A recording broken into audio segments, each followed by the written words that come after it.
que fa les restes d'organismes que podem trobar a les platges també són molt diverses. Podem trobar, sobretot, el que acostumem és closques de mol·luscs, com per exemple cargols, petxines, alguna closca de sípia. Si busquem una mica, aquí, per exemple, tenim una closca d'un cargol. Aquest cargol, si us hi fixeu, té la part de dalt, la closca, té puntets marrons que imita els grans de sorra. Per tant, serà un cargol que viu damunt de la sorra. Es diu cargol lluna. I aquest és carnívor. Aquest el que fa és posar-se damunt de les petxines i fer-los un forat per obrir-les i menjar-se-les. Després, per exemple, un altre cargol que podíem trobar també de sorra seria el cargol de punxes, que el coneixem més aviat per canyaïlla, aquest que es menja. Aquest cargol també viu a la sorra i s'alimenta de restes d'organismes que queden barrejats. També té una doble protecció, que són les punxes, no només la closca. Després, un cargol de roca, aquí tenim una pegellida o barretet, que també moltes vegades li diem lapa. Aquesta és de roca i viu enganxada. Fixeu-vos que no té aquesta forma d'espiral que tenen la majoria de cargols, sinó que té forma de con, de barretet xinès. Això es deu a que viu enganxat a les roques i viu on piquen les onades, en aquella zona que no és ni submergit ni fora de l'aigua, està allà mig-mig, i llavors, quan pica l'onada per damunt, al no tenir aquella forma, no se l'emporta. També té una obertura molt grossa per on poder-se enganxar. Penseu que els cargols, els mol·luscs en general, tenen uns músculs molt forts, per tant, s'enganxa hermèticament a la pedra.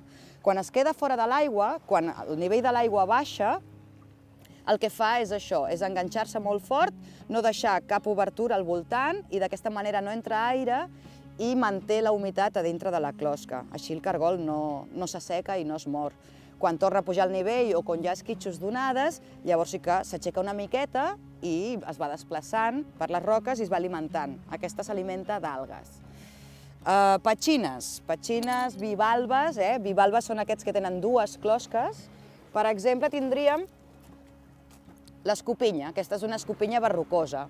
Els bivalves majoritàriament viuen enterrats a la sorra i tenen dos tubets per allà filtren l'aigua. Els organismes, el plàncton, restes que hi ha barrejats en l'aigua, entren per uns tubets, per un tubet que es diu sifó.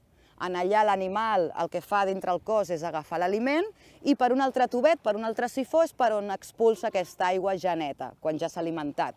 Per tant, l'aigua va circulant i ell va agafant tot aquest aliment i oxigen.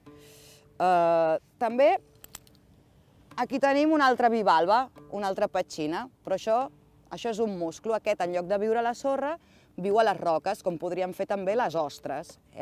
Aquests el que també fan és secretar una substància enganxifosa que fa que puguin estar fixats a les roques. Aquests també vivien on vivien els barretets o les pegellides, viuen en aquella zona on trenquen les onades, per això s'han d'agafar tan fortament a la pedra, perquè no se'ls emporti el mar.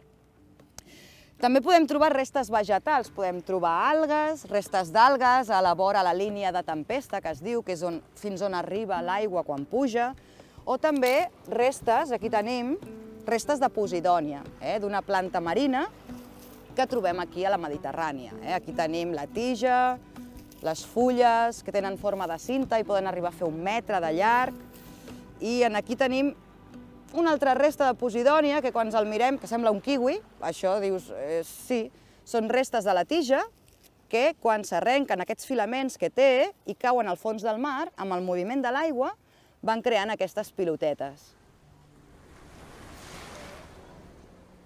Això és el que podem observar així a simple vista, però ara anem a veure què trobem. Anem a fer una volta? Vinga.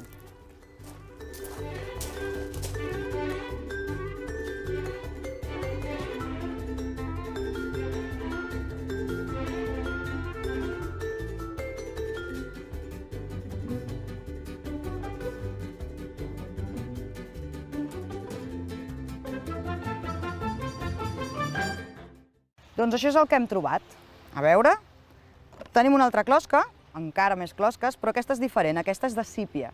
La sípia té la closca interna, no la té per fora com tenen els cargols o les petxines, sinó que la tenen aquí dins i pesa molt poquet, té aire i els ajuda a flotar, a nedar més a prop de la superfície. Més cosetes, aviam. Tenim esquelets. Tenim l'esquelet d'un cranc. Aquí tenim un cap d'un cranc pelut i una pinça. Aquí tenim un altre esquelet de cranc. Això és una cabra petiteta. I això és un esquelet d'eriçó. I a cada protuberància, a cada voltet d'aquests que veiem, hi aniria enganxada una punxa. Què més tenim? I una esponja. Aquí tenim una esponja, que les esponges, quan són vives i estan a dintre del mar, tenen colors i són molt més boniques. Això és una resta que hem trobat. Doncs això és el que hem trobat avui.